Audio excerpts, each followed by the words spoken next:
Hey everyone, welcome back, and today let's solve Leetcode problem 684 titled Redundant Connection. So in this problem, a tree is an undirected graph that is connected and has 0 cycles. It is acyclical. We're given a graph that started as a tree with n nodes labeled from 1 to n, with one additional edge added. Now that added edge has two different vertices chosen from that range 1 to n, and it was not an edge that was already existing. The graph is represented as an array edges of length n, where edges at index I is equal to a sub I, b sub I of length 2, which indicates that there is an edge between those two nodes, a and b, in the graph, and we need to simply return an edge that can be removed so that the resulting graph is a tree of n nodes. And if there are multiple answers, we simply want to return the answer that occurs last in the input. So in example 1, they also give us an image to better visualize this. We have basically a list of pair of edges between two nodes, A and B. In this case, we have edges between nodes 1, 2, nodes 1, 3, and nodes 2, 3 in the range from 1 to 3, as we have 3 nodes.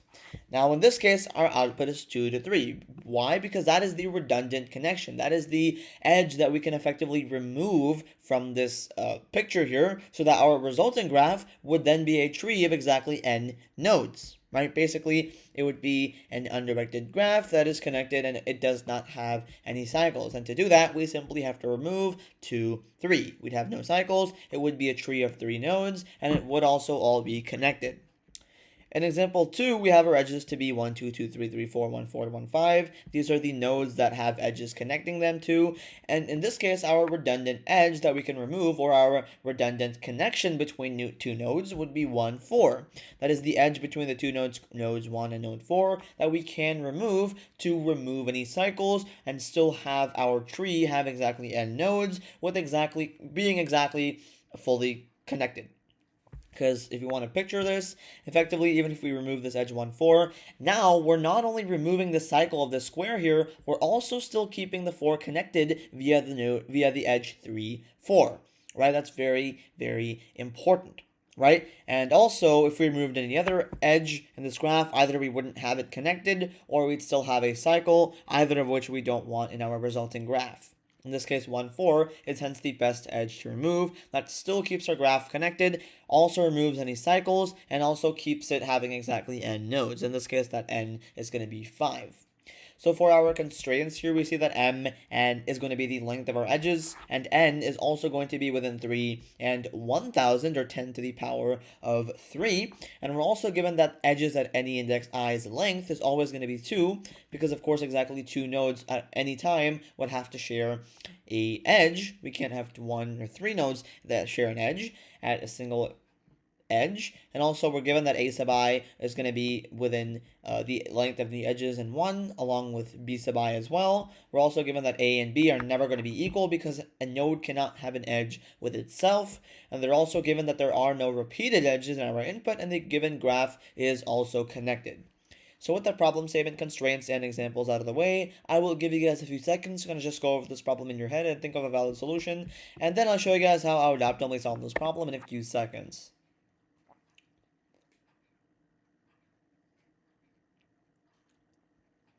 Okay, so to kind of really boil down this problem in a very high level sentence, what it's really asking us effectively, basically again, we're given as an input in the problem an undirected graph. It's going to have n nodes, and it's going to form a tree with n edges.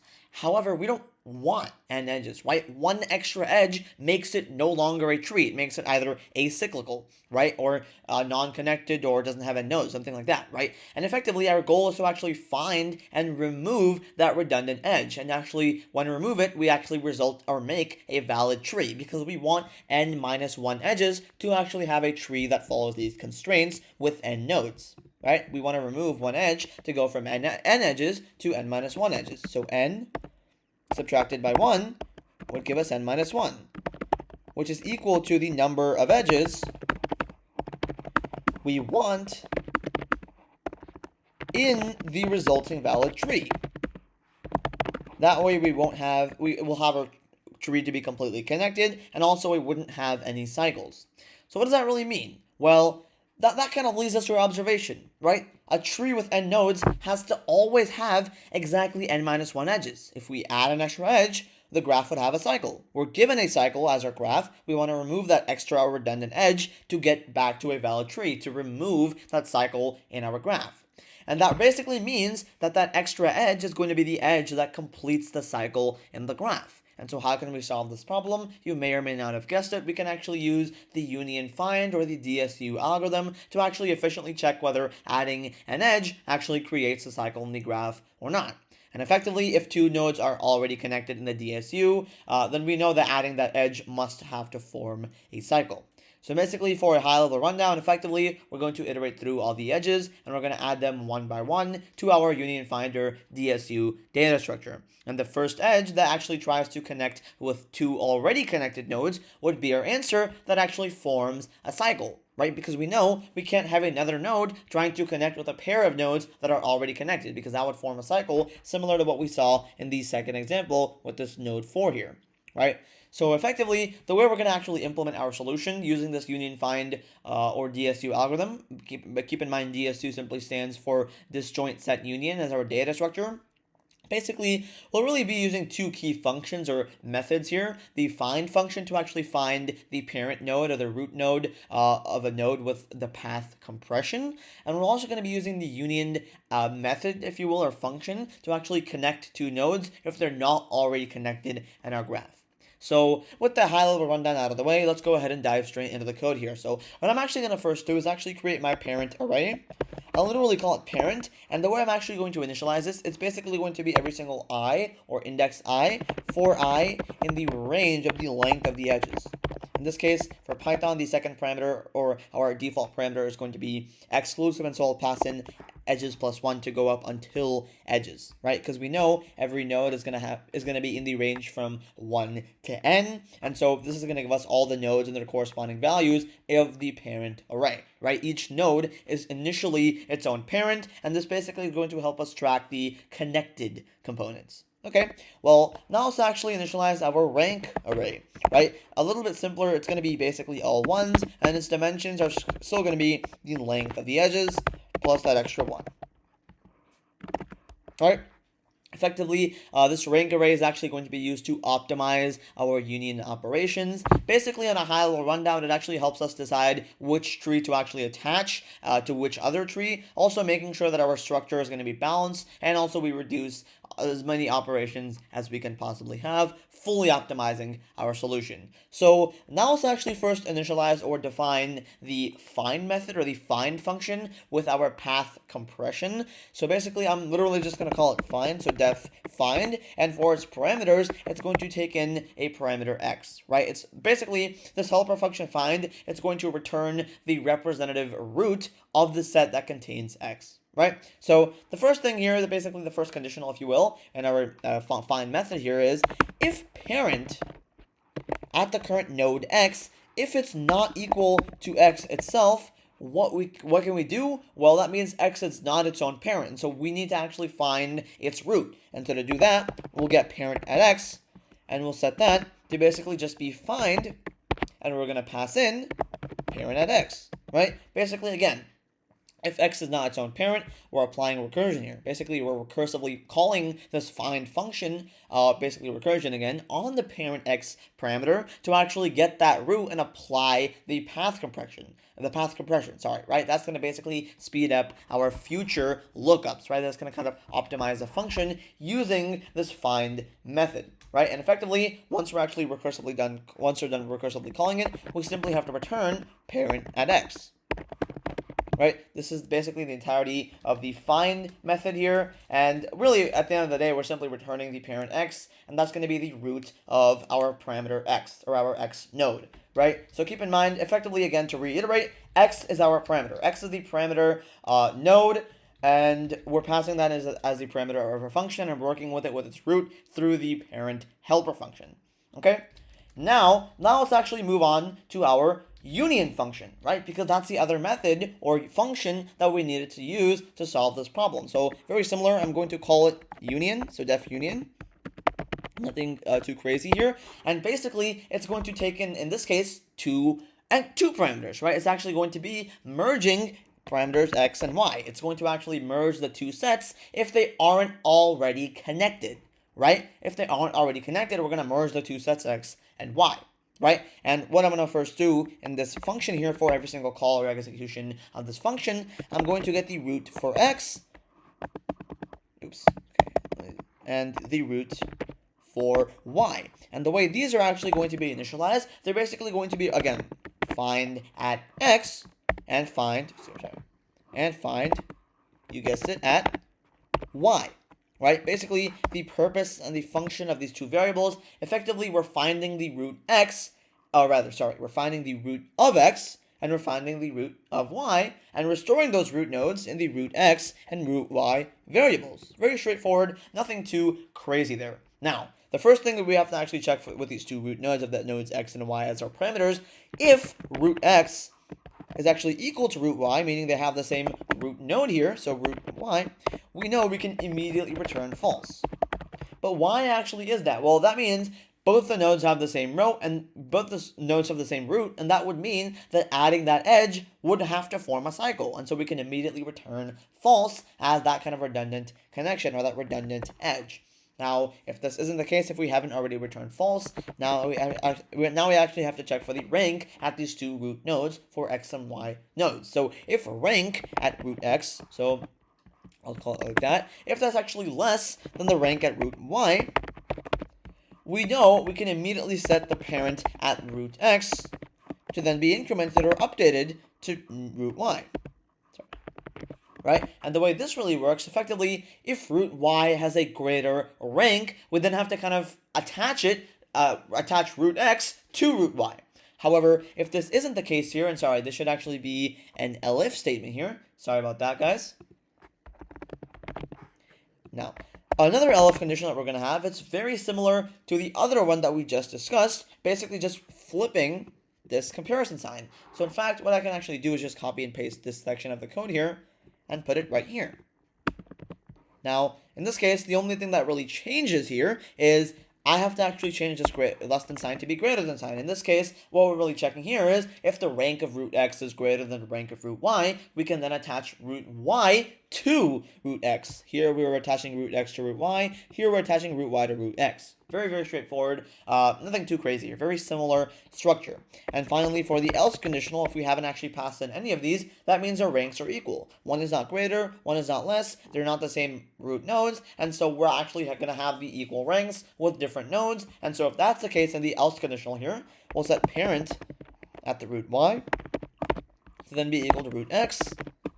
And then we'll actually increment our rank at root x to actually be incremented by 1. Sorry, I don't know why my cursor is doing that. So plus equals 1. Effectively, again, this means that the ranks are equal in this else conditional here. And so if that's the case, we can actually attach root y to root x and then increase the rank of root x. And effectively, once it's actually done, we simply have to return true. Right, if we haven't actually returned false just yet at the end of this code here, or at the end of this execution of this function, right? We're returning true because we have actually successfully united the two nodes, hence the name union. Now, once we're actually done defining these two functions, now let's actually process on the edge and actually check if they're connected and if each node or edge is actually redundant. And this is the very simple part.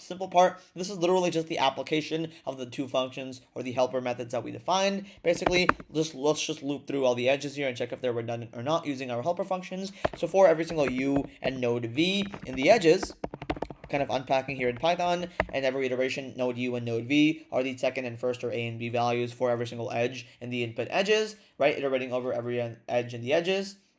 Now, the first thing we check is if not, meaning it's basically false, union on u and v, node u and v that is in this iteration or in this call, we know we can immediately return the two nodes u and v because that would actually be the redundant edge that we have to actually output. That means if union at UV, the two nodes UV for this edge, if it returns false, so if not union at UV, that means that U and V, the nodes U and V, they're already connected, and so that edge is redundant, so we have to return it immediately.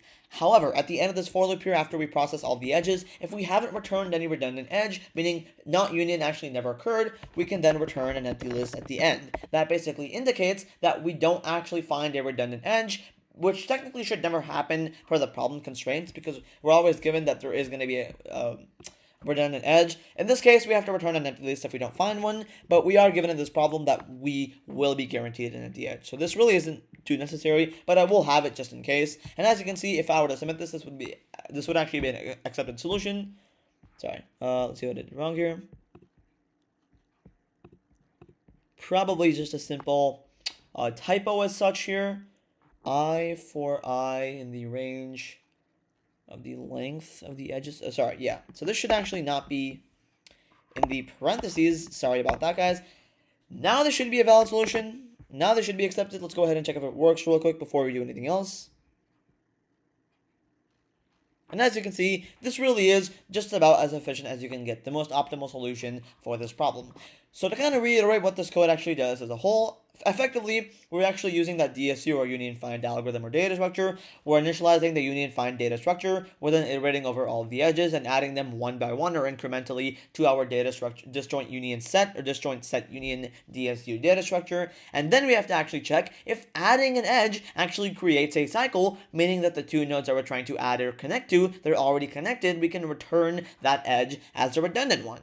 And the find method or the find function with the path compression would always ensure that we have quick lookups, and the union method or function with rank balancing actually optimizes our merging operations. Right? So for the time complexity here, each find operation would actually run in big O of O of n, and let's just say O of n is the inverse of the Ackermann function, which really is almost constant. Don't worry about what the Ackermann function really is for now. Technically, it's actually A of n, big O of A of n. Really, it's just the inverse of the Ackermann function. It's nearly constant. And since we actually process each edge exactly once, the overall complexity would be big O of n times A of n.